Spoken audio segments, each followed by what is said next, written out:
All right, we are here today with Judy Urbanski, a member of UNK's administrative staff.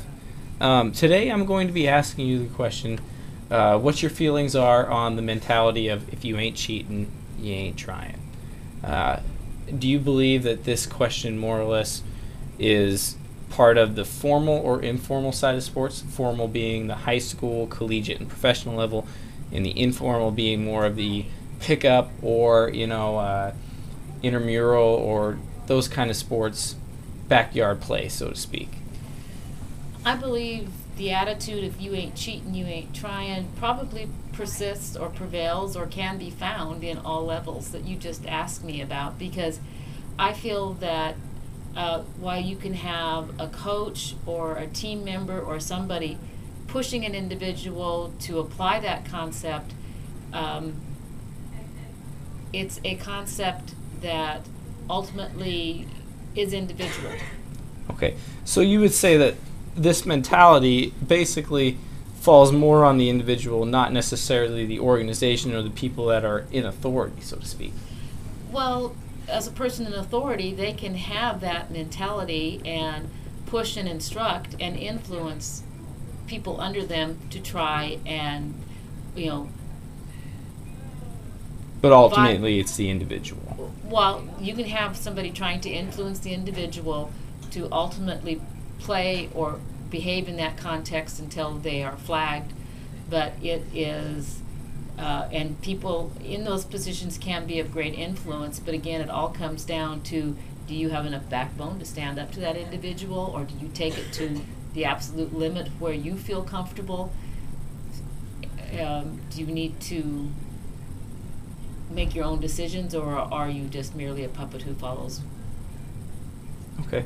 At the professional level, do you feel like this mentality is applied? Do you feel that individuals who are in positions of power at the professional level, so to speak, take that individual as me against everybody else and not necessarily the team aspect?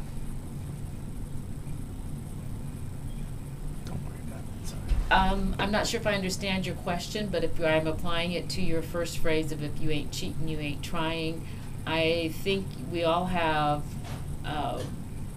examples of individuals who are great players but who lose the respect of their fans or their teammates or their friends because they're always cheating. And if they're cheating on the field, where else are they cheating? And pretty soon people don't trust people who have that attitude. Okay. Have you heard anything about the Cam Newton situation at Auburn lately? Yes. The quarterback that, is allegedly, him and his father were in petition to accept other forms of revenue besides a scholarship for him to play at Mississippi State. He ended up obviously going to Auburn, but do you feel like maybe to an extent this mentality was taken in place by him and his father?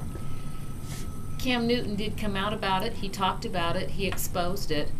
Does that mean that he doesn't follow that mentality? Does that mentality exist throughout the alumni and staffs at various universities across the nation?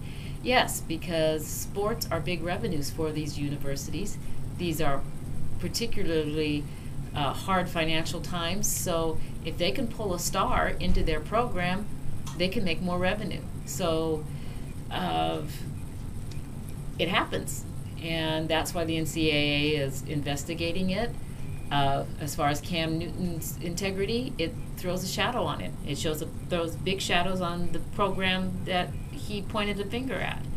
But remember, when one finger points one way, three point back at you. So that's very true. So right now, all those places have been damaged. Even if it was for good intents by somebody else, they've been damaged. So do you feel like, just because you've kind of seen these actions take place somewhat off the field, do you think that maybe, or does it lead you to think that maybe on the field, these kind of transgressions may occur? I know they do. The Nebraska football game the other week, where the guy had a hold of the running back's helmet and was twisting it, and then the defensive player got flagged because he pushed the guy off. The referee didn't see the foul. The foul, but he saw the defense, which he read as the foul. Okay, yeah. Well, thank you. And that was on national camera. Yeah. Well, this is Judy Urbanski once again, and thank you very much for your time today. Stutter, stutter, dwarf, dwarf. No, that's all right. We'll be able to.